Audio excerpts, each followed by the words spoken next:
Hello everyone. Cartoons அனிமேஷனுக்கு நம்ம சின்ன வயசுலேருந்தே ஒரு மிகப்பெரிய இடம் இருக்குது. நம்ம சின்ன வயசில் ஃபுல்லாக எபிசோடிக் கார்ட்டூன்ஸாக தான் பார்த்து வளர்ந்துருப்போம். அதாவது ஒரு எபிசோடும் ஒரு ஸ்டோரியாக இருக்கும். அதுக்கப்புறமும் இல்லை அதுக்கு முன்னாடி இருக்க எபிசோடாக நம்ம பார்த்து தான் புரிஞ்சுக்கணும்னு அவசியம் இருக்காது.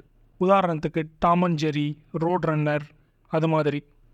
இதில் இருக்க எபிசோட்லாம் பார்த்தீங்கன்னா நம்ம எந்த ஆர்டரில் பார்க்கணுன்றது முக்கியம் இல்லை. இந்த மாதிரி சீரீஸில் நம்ம ஒவ்வொருத்தருக்கும் ஒரு எபிசோட் ஃபேவரட்டாக இருக்கும். ஒவ்வொரு எபிசோடோட ஸ்டார்ட்டும் எண்டும் அந்த எபிசோட்லேயே இருக்கிறதுனால நம்ம எந்த இடத்துலேருந்து வேணாலும் பார்க்க ஆரம்பிக்கலாம். அதுவும் முக்கியமாக நம்ம தமிழ்நாடு, இந்தியாவிலலாம் ரீரன்ஸ் நிறையா போயிட்டுருக்கிறதுனால இந்த மாதிரி பண்ணது ரொம்பவே யூஸ்ஃபுல்லாக இருந்துச்சு. நம்ம சின்ன பிள்ளையாக இருக்கும்போது நிறைய பெரிய கதைகள்லாம் நம்மளால் புரிஞ்சிக்க முடியாது. அந்த டைமில் இந்த எபிசோடிக் கார்ட்டூன்ஸ் ரொம்பவே என்ஜாய் பண்ணுற மாதிரி இருந்துச்சு. குறிப்பிட்டு சொல்ல போனால் 90s அண்ட் ஏர்லி 2000s நம்ம பார்த்த நிறைய கார்ட்டூன்ஸ் எபிசோடிக் தான். அப்புறம் தான் கொஞ்சம் கொஞ்சமாக ஸ்டோரி ட்ரிவன் கார்ட்டூன்ஸ் வர ஆரம்பிச்சிச்சு. அதாவது சீரியலைஸ்டு கார்ட்டூன்ஸ். ஒரு பெரிய பிளாட் எடுத்துகிட்டு அந்த பிளாட்டை நோக்கி ஒவ்வொரு எபிசோடாக சொல்லிக்கிட்டே போகிற மாதிரி. உதாரணத்துக்கு சாமுராய் ஜாக், ஜஸ்டிஸ் லீக். என்னென்னா அந்த காலத்துலேயே இந்த கார்ட்டூன்ஸ்லாம் வந்திருந்தாலும் அப்போ வந்திருந்த இது ரெண்டுமே கிட்டத்தட்ட எபிசோடிக் மாதிரி தான் எடுத்திருப்பாங்க. ஒரு எபிசோட்லேயும் அதோட ஸ்டார்ட் அண்ட் எண்ட் இருக்கும். ஆனால் அது ஒரு பெரிய கதையை நோக்கி போகிற மாதிரி. ஆனால் இந்த கார்ட்டூன்ஸில் ஒரு பெரிய பிரச்சனை இருந்துச்சு. ஃபாரின் கண்ட்ரிஸ் எல்லாம் பார்த்தீங்கன்னா ஒரு கார்ட்டூன் ரொம்பவே ஹிட் ஆயிடுச்சு அப்படின்னா அதை டெலிகாஸ்ட் பண்ணிக்கிட்டே இருப்பாங்க. கொஞ்ச நாள் அது பாப்புலரான கார்ட்டூன் ஆனதுக்கப்புறம் அதை ஒரு டிவிடி ஃபார்மேட்டில் செல் பண்ண ஆரம்பிச்சிருவாங்க. சீசன் 1, 2ன்னு. அங்கே உள்ள பேரண்ட்ஸ் அவங்க கிட்ஸுக்கு இதை வாங்கி கொடுக்கறதுனால அதை ஃபுல்லாக பார்த்து அதை கம்ப்ளீட் பண்ணிடுவாங்க. ஆனால் நம்ம பார்த்த டைமில் இந்த மாதிரி சீரியலைஸ்ட் கார்ட்டூன்ஸ் எல்லாம் எபிசோடையும் வரிசையாக பார்க்குறதே ரொம்ப கஷ்டம். எனக்கு நல்ல ஞாபகம் இருக்குது. நான் ஃபஸ்ட்டு கார்ட்டூன் நெட்வொர்க்கில் ட்ராகன் பால் ஜி பார்க்க ஆரம்பித்தப்போ ஒரு சீசன் முடியறதே அவ்வளோ கஷ்டம். ஒரு குறிப்பிட்ட எபிசோடுக்கு அப்புறம் திருப்பி மறுஒளிபரப்பு மாதிரி போட ஆரம்பிச்சிருவாங்க. சொல்லப்போனால் ட்ராகன் பால் ஜியில் நான் செகண்ட்ஸ் ஆக முடிக்கிறதுக்குள்ளே 5th படிச்சுருந்தேன்னா 7th போயிட்டேன். ஆனால் எபிசோடிக் கார்ட்டூன் அப்படி இல்லை, ரொம்பவே ஜாலியாக இருக்கும்.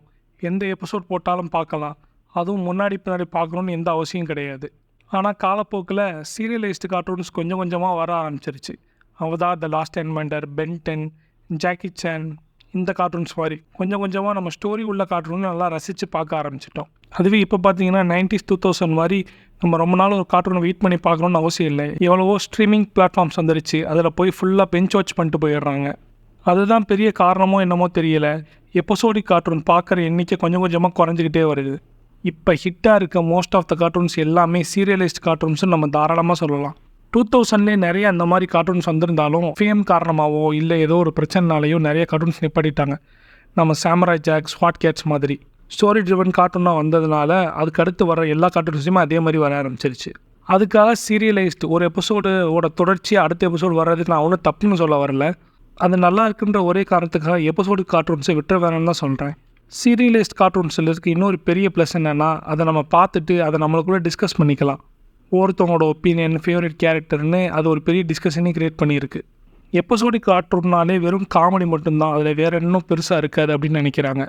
எக்ஸாம்பிளுக்கு நம்ம Tom and Jerry, pink panther மாதிரி. ஆனால் அது வெறும் காமெடி மட்டும் இல்லை, நிறைய நல்ல நல்ல சீரீஸும் எபிசோடிக்கில் வந்திருக்கு. பெரிய உதாரணமே நம்ம கரித்த கவலிட்டாங்க தான். அது எடுத்துக்கிட்ட டார்க் காமெடி ஜானரும். உலகம் ஃபுல்லாக இப்போ நிறைய கார்ட்டூன் அனிமே ஃபேன்ஸ் வந்துட்டாங்க. அது அவங்க எல்லாருக்கும் ரொம்பவே நல்லா தெரிஞ்சிருக்கும்னு நினைக்கிறேன். எந்த அளவுக்குன்னா ஏற்கனவே ட்ராப் பண்ணப்பட்ட சாமுராய் ஜாக்குக்கே ஒரு ஃபைனல் சீசன் வர்ற அளவுக்கு கொஞ்சம் கொஞ்சமாக நம்மளோட எபிசோடிக் கார்ட்டூன்ஸ்லாம் நம்ம இழந்துக்கிட்டே வரோம். நம்ம கொஞ்சம் எபிசோடிக் கார்ட்டூன்ஸ்க்கும் கொஞ்சம் லவ்வை கொடுப்போம். நம்ம ஃப்யூச்சர் ஜென்ரேஷனும் அந்த கார்ட்டூன்ஸை கொஞ்சம் என்ஜாய் பண்ணட்டும். தேங்க்ஸ் ஃபார் வாட்சிங். உங்கள் ஒப்பீனியனை கமெண்ட்டில் சொல்லுங்கள். வீடியோ பிடிச்சிருந்தால் லைக் பண்ணுங்கள், ஷேர் பண்ணுங்கள். சேனலில் மித்த வீடியோஸும் செக் அவுட் பண்ணி பாருங்கள். Peace out.